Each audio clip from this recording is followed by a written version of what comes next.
El aire.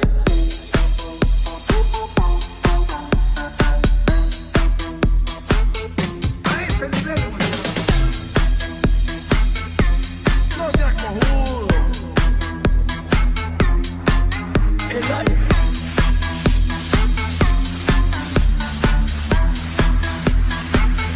A ese nivel. Nos ordenan no hacer nada y ese hacer nada lo hacemos mal, la puta que nos parió todito. No seas cojudo. A ese nivel hemos llegado. Puta, será el país de mierda este que nos tocó.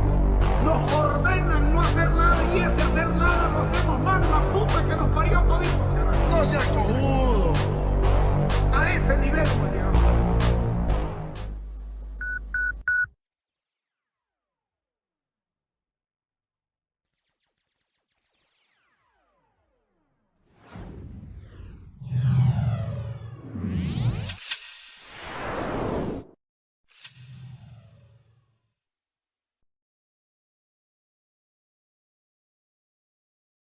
Entonces, lunes 31 de octubre del año 2022, día 11 de paro. Dame 20 segundos, dale.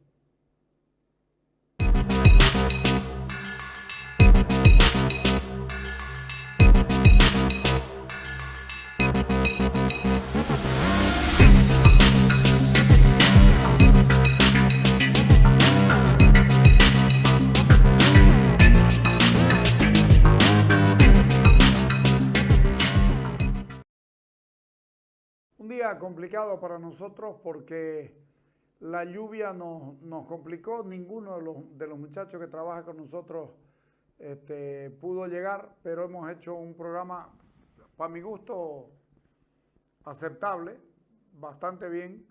Tenemos, por suerte, la entrevista con el expresidente Carlos Mesa, que vale la pena verla, la vamos a poner al comienzo. Y luego vamos a poner partes del programa que hicimos en la mañana, que sigue siendo importante y sigue valiendo la pena. El último les recomiendo que lo vean porque, el último bloque les recomiendo que lo vean porque es un tema que era necesario tocarlo y se nos ocurrió en la mañana que podía ser una buena idea. Los dejo con la primera, la de la presentación de Carlos Mesa. Vamos.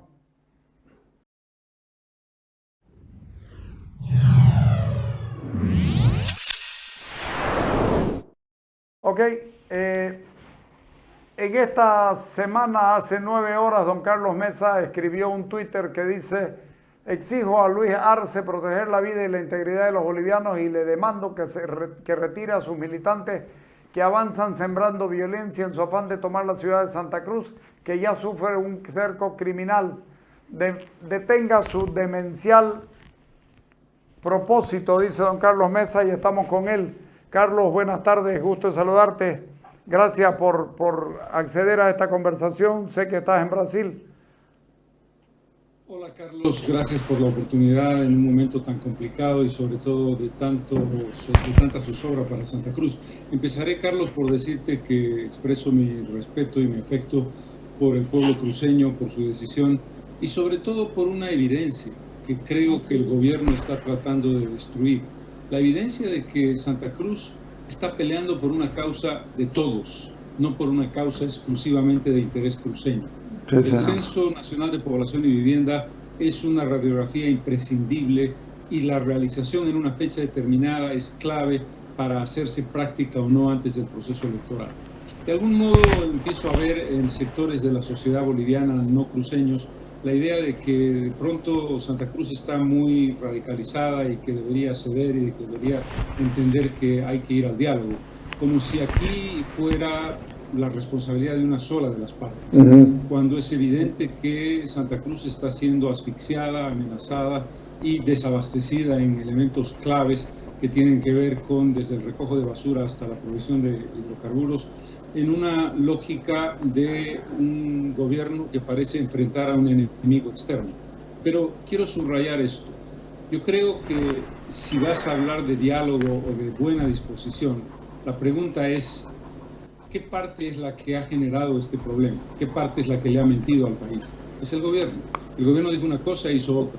El gobierno establece un plazo con intención política de postergación indefinida, no de un año o dos, sino de una aplicación de un periodo absolutamente largo, constitucional, presidencial, después del 2025, que bloquearía la posibilidad de llevar adelante la aplicación de un censo. El censo, Carlos, no es ni bueno ni malo. El censo es una fotografía objetiva, una fotografía que no tiene intención. Y quien tiene que responder al censo es el gobierno. Y en el contexto de zonas del país que pierdan población, para ponerte un ejemplo, y que tengan un decrecimiento de sus ingresos, una reducción de sus ingresos, es el propio gobierno el que tendrá que generar compensaciones. Estamos hablando del tema fiscal, estamos hablando del tema de circunscripciones uninominales, estamos hablando de la recomposición de la Cámara de Diputados, estamos hablando también de la recomposición del padrón electoral y estamos hablando de algo fundamental, Carlos. Vivienda, agua potable, saneamiento básico, electrificación rural y urbana y conectividad. Es decir, es una visión que necesitamos urgentemente. Yo quiero reivindicar la demanda cruceña, no como una demanda regional, sino como una demanda que hace Santa Cruz a nombre de Bolivia. Carlos, el Comité Interinstitucional ha hecho una propuesta de ir al diálogo, partiendo de la discusión primero de la posibilidad del censo del año 2023.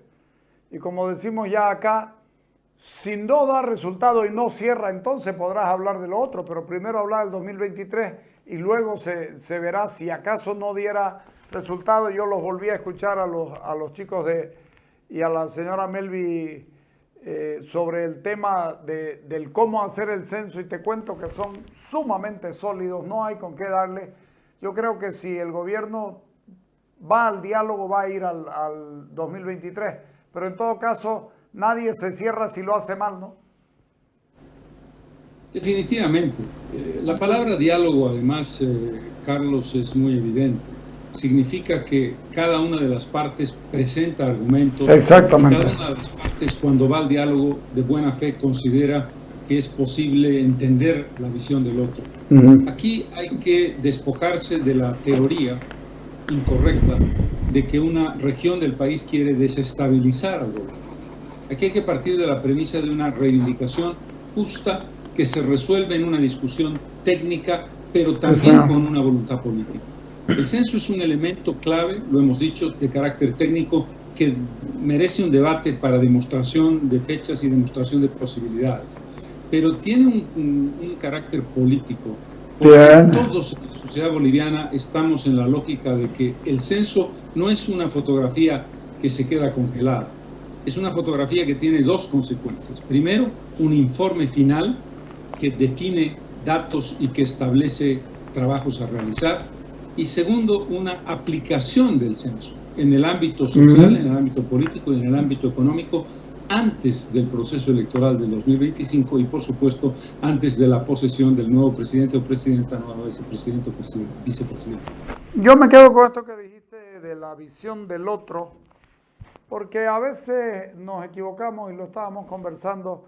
¿Vos pensás que esta batalla que está dando el gobierno de Arce Catacora contra Santa Cruz, como si Santa Cruz estuviera pidiendo un censo para ellos solo o que le resuelvan su problema y no pensar en los otros, tiene algo que ver con una instrucción directa de Evo Morales por encima de cualquier cosa, o pensás que tiene vuelo propio? Mi criterio es que tiene vuelo propio. ¿Cuál es el tuyo? Coincido plenamente, Carlos. Podríamos discutir si Evo Morales influye mucho, poco o nada sobre el gobierno de Arce, si Evo Morales es más o menos radical, pero eso es un tema de análisis interno. Podemos nosotros tener una opinión sobre lo que Evo Morales significa y representa, que no es precisamente nada bueno para el país, pero la responsabilidad de Estado, Carlos, la responsabilidad y la decisión de bloquear a Santa Cruz, de establecer una guerra contra Santa Cruz, de no ir a un diálogo que abra un espacio, es exclusivamente atribuible al presidente Luis Arce. Quien gobierna el país es Luis Arce, quien tiene que responder sí o no a cualquiera de las acciones oficiales del gobierno es Luis Arce. Lo que influye a Morales es asunto interno de ellos y es un peligro siempre tratar de decir, no, si el presidente Arce no tuviera la presión de Morales actuaría de otra manera. Yo tampoco. Fíjate vos, además actúan igual. ¿Te acordás que en el caso de los Tesla América, Evo Morales se fue y dejó la instrucción, en Chaparina se fue y dejó la instrucción? Acá lo mismo, Arce se fue y dejó la instrucción. O sea, tienen el mismo comportamiento. Definitivamente, y además un elemento clave. Si tú has dado una instrucción, el que estés físicamente en un lugar A o en un lugar B no te exime ni... Absolutamente. La responsabilidad es quien instruyó una acción determinada fue el presidente, estuviera donde estuviera, estuviera presente físicamente o no. Si él reconoce, y es el caso en el Hotel Las Américas del expresidente Morales, que dio la instrucción de que se llevara a cabo esa operación, que fueron, digamos, ejecuciones extrajudiciales, marca su responsabilidad. Y en este caso también, la decisión que se ha tomado con Santa Cruz, algo que yo lo he comentado aquí con algunos amigos parlamentarios de otros países, que son parte del equipo de observación del que estoy integrando ahora, y les decía, el gobierno de Bolivia, durante un tiempo corto, no sé si ha eliminado completamente esa prohibición, le prohíbe a Santa Cruz la exportación de soya, derivados, carne, etcétera. A ver un ratito, es decir, el gobierno de Bolivia se prohíbe a sí mismo la exportación de sus recursos, que son bolivianos por mucho que se produzcan en Santa Cruz y que implican una pérdida para sus ingresos, que representan por lo menos un tercio de sus ingresos por exportaciones. Es algo delirante. Es decir, ¿estás prohibiéndole a Santa Cruz o te estás disparando una bala en el pie tú mismo? Claro, son 1.800 millones de dólares que el Estado no tiene y que son lo que se exporta y se toman la libertad. Pero además lo hace el ministro, el presidente no se refiere al tema y luego el ministro lo resuelve. ¿Vos, presidente, le hubieras permitido una estadía de 1 hora más al ministro? Definitivamente no, porque además el ministro habla por sí y ante sí. Sí. El ministro tiene el respaldo del presidente, el ministro decide unas horas, un par de días, tomar una medida absolutamente contraria a los intereses del país. Eso, si fuera una decisión presidencial comprobada, daría para un juicio de responsabilidades, Carlos, porque es un perjuicio de daño grave económico a la economía del país. Hay que tomarlo en cuenta. Santa Cruz está en un momento complicado, pero te cuento que los está manteniendo al margen, digamos, en los límites del cerco. El cerco se constituye, según varios especialistas, ya constituye el no vamos a dejar pasar comida. ¿Te acordás en el gobierno de Yanine Áñez que no dejaban pasar oxígeno a las ciudades? Bueno, no están dejando que entren unos insumos que son imprescindibles para hacer oxígeno. Para Santa Cruz va a alcanzar el oxígeno. Lo que no va a alcanzar es para el resto del país porque se abastece desde Santa Cruz. ¿Cuál es tu mirada con relación a esto para terminar de redondear y entender cómo se comporta Arce? La pregunta de fondo, Carlos, es el derecho constitucional a la protesta, el derecho constitucional a expresar públicamente tu punto de vista en movilizaciones pacíficas, ¿está coercionado o limitado por acciones de hecho de respuesta que vulneran ese derecho? Por supuesto que no. Los cruceños tienen derecho de expresarse y de protestar y tienen derecho de hacer un paro. ¿Por qué? Porque consideran que se están vulnerando los elementos de aspiración del pueblo boliviano. La respuesta del gobierno podrá ser una respuesta de persuasión, una respuesta si hay violencia de acción específica y determinada, pero en ningún caso un cerco como si se tratara de una ciudad enemiga.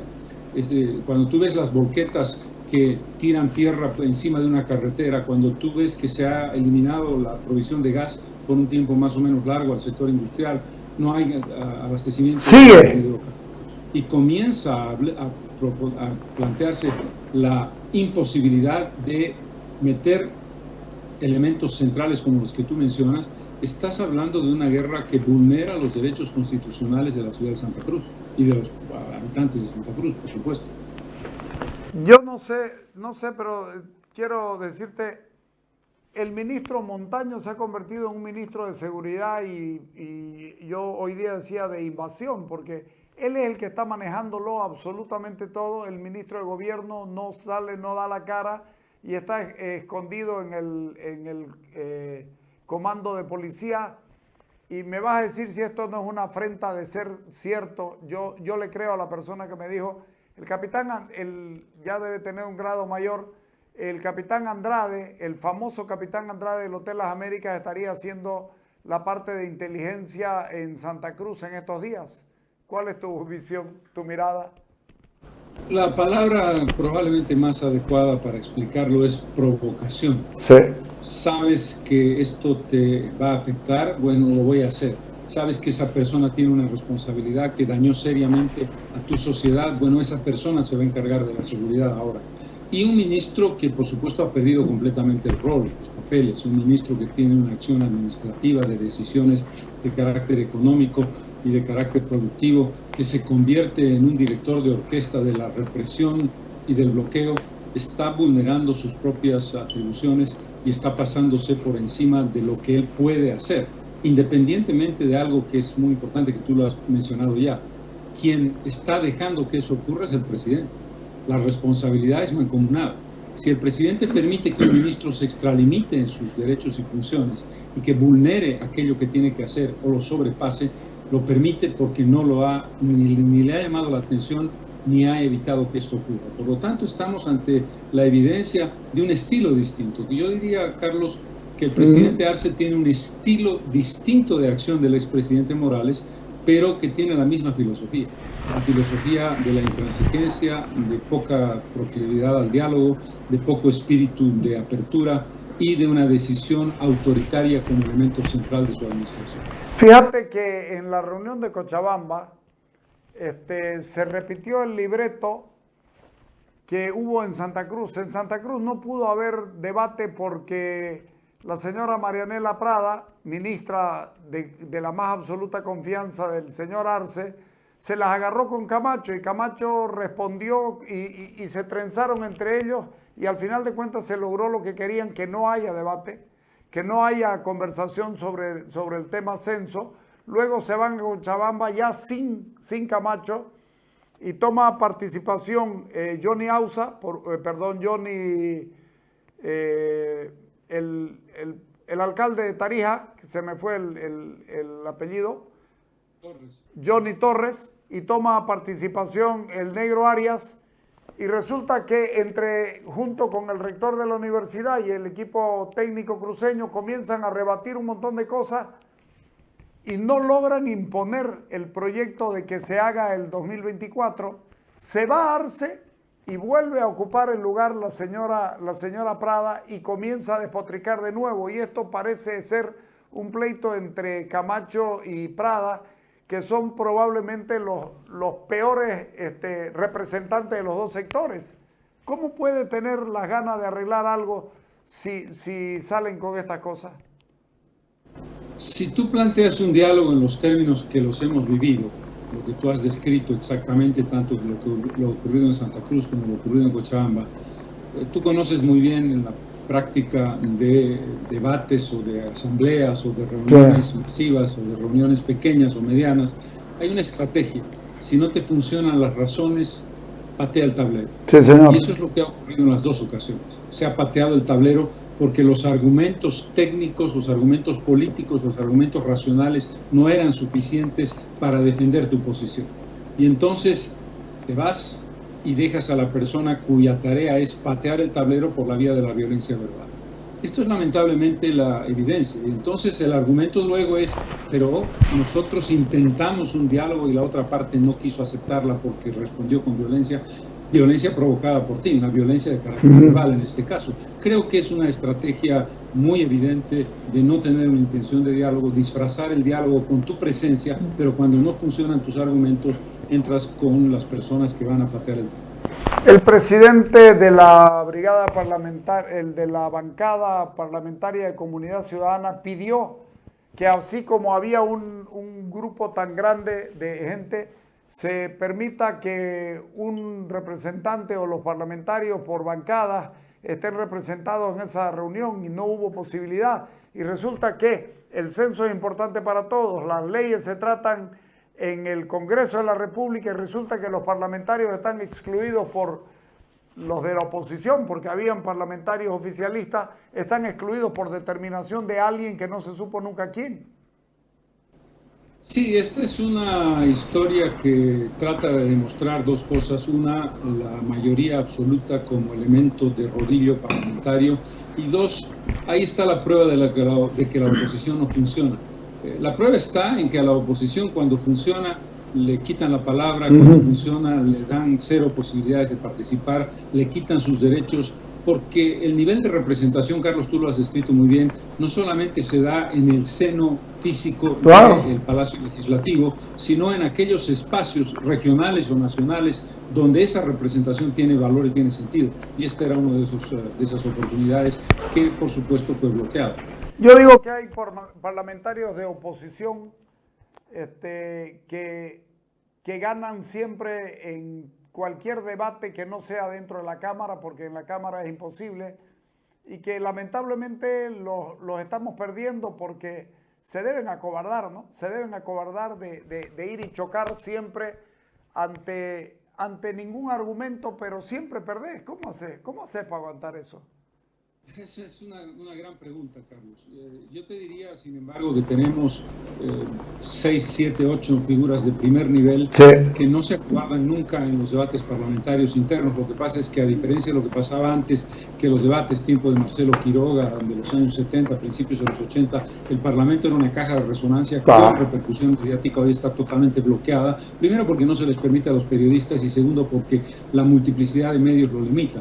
El segundo aspecto es... yo creo que tanto en el ámbito regional de Santa Cruz tenemos parlamentarias y parlamentarios de altísimo nivel, lo mismo que a nivel nacional, pero parlamentarios con una condición de argumentación impecable y con un conocimiento muy en profundidad, en particular en el tema autonomías y en el tema censo. Sí, pero vamos a estar mal. Yo me pregunto qué se hace en esta situación. Yo creo que si van a un debate... en 72 horas se soluciona esto. Si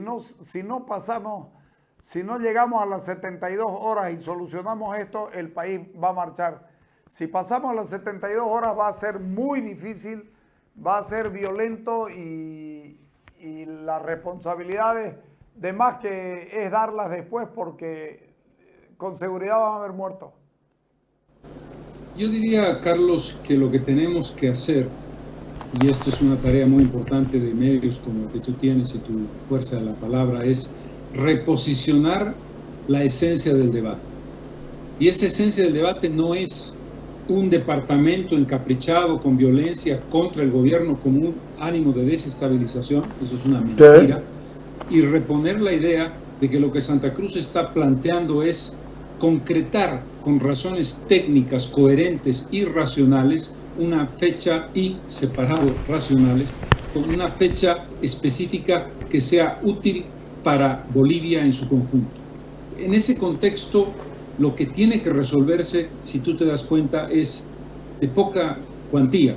Estás hablando de 3, 4 meses de diferencia. Estás hablando de dos cosas: el compromiso de derogar un decreto que ha establecido una fecha, que no es una fecha además cerrada, y el compromiso del gobierno de decir, vamos a hacer el censo en 2023 con, además, lo que viene después. Nos comprometemos a dar una respuesta eficiente y rápida y aplicar sus conclusiones de manera práctica y hacerlas evidentes antes del 2025, antes del proceso electoral del 2025. Si tú reposicionas lo que está en discusión, yo creo que la posibilidad de un diálogo se vuelve a reabrir. Lo que el gobierno está tratando es de decir, no, aquí lo que hay es una actitud de violencia y una actitud de desacato que no es cierto. Pero vos no crees también que a Arce le conviene que no haya censo porque ya decidió ser candidato a la presidencia y esa es la manera de cruzarlo a Evo Morales. Bueno, por supuesto que está claro que la razón por la que el gobierno mintió con el 2022 y cuando se dio cuenta que el 2022 era demasiado pronto y que los resultados iban a afectar su propia imagen, el retraso al 2024 tiene la intención de que el censo no tenga resultados ni consecuencias sino hasta después de la elección. Y evidentemente está claro también, Carlos, que el presidente Arce hoy día tiene opciones importantes de ir a la reelección lo cual además tendrá que ser parte de un debate interno muy complicado con el expresidente Morales, pero coincido, el gobierno, sea por Arce o por Morales o por el propio movimiento al socialismo, no le interesaba y sigue sin interesarle el llegar al censo con resultados y aplicación de estos antes del 2025, y eso es lo que hay que conseguir porque las razones no son solamente de carácter circunstancial, son de urgencia de un país que lleva más de 10 años sin un censo de población. Te cuento que los técnicos de la universidad hicieron un ejercicio para mala suerte del gobierno. Han hecho el ejercicio de los tiempos del propio gobierno y comienzan su análisis octubre del 2024 hacia atrás en el mes de abril del 2024, y los plazos les dieran obligatoriamente para repartir la plata, como dice Carlos Hugo Molina, de la participación popular sin tocar pacto fiscal, y no solo eso, sino que encima de eso les diera hasta para reacomodar la cuestión parlamentaria. O sea, van a estar fregados de todas maneras. Yo creo que mejor es que se discuta el 2023. Si no dieran las fechas por cualquier situación, ok, entonces te vas al 2024, pero el problema es encontrar seriedad en el gobierno. ¿Cómo se hace para encontrar seriedad en un gobierno que te está mintiendo, que tenía hidrocarburos y que no tiene, que no le puede vender a Argentina? ¿Sabías que la gran escasez es porque no le podemos vender? Argentina nos está tomando menos, entonces estamos produciendo menos y no podemos hacer la separación de líquidos, no podemos tener ni diésel ni gasolina en la cantidad que necesitamos porque estamos entregando menos gas a la Argentina. Tenemos un déficit fiscal sostenido ya de muchos años, estamos de nuevo en el 9%, y lo peor de todo es que el presidente parece no darse cuenta de la situación económica. Entonces el país, está bien que nos peleemos por el tema del censo, pero comencemos a mirar lo otro que está grave también, ¿no? Hola. Muy bien. El 2024 da la impresión de que te permite llegar a donde el gobierno no quisiera llegar. Sí, señor. Pero el sentido común te dice que tienes que generar un espacio de contingencia, la posibilidad de retrasos naturales que pueden ocurrir sin una situación particularmente grave, que te retrasen determinado tipo de procesos. Ese es un elemento. Sí. Por lo tanto, creo que el 2023 tiene más sentido que el 2024. Tiene, claro. Que el gobierno no tenga algo que es otra gran trampa. La oposición politiza el censo. Por favor, quien ha politizado el censo con su postergación intencional vinculada con el proceso electoral del 2025 es el gobierno. Que el gobierno tenga la hidalguía de decir, este es un debate técnico, sí, es un debate económico y social, sí, y es un debate político. Además, pareciera que la palabra política, Carlos, es una mala palabra. Claro. La definición de...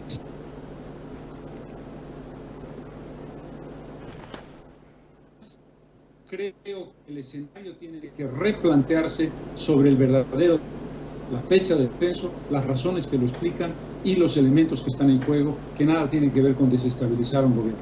Así es. Te agradezco mucho. Se está comenzando a cortar.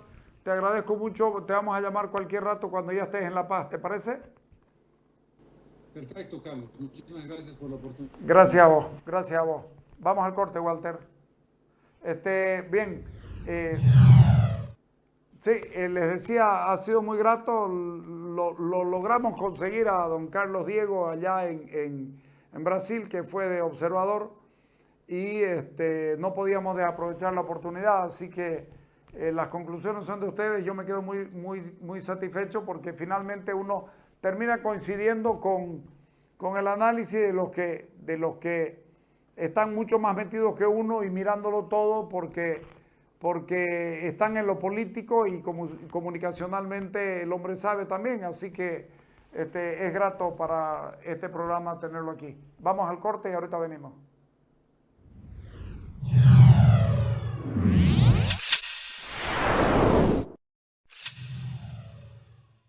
Móvete con libertad en tu nueva Yamaha Krypton, una motocicleta semiautomática que te transporta de manera práctica, económica, rápida y segura. Visítanos en nuestro showroom y tenela al mejor precio, $2,100. Además te ofrecemos el mejor servicio técnico y repuestos originales con la garantía de Toyosa en Bolivia. Encontranos en redes sociales como Yamaha Bolivia o comunicate al Contact Center 817-5200. Yamaha revoluciona tu mundo.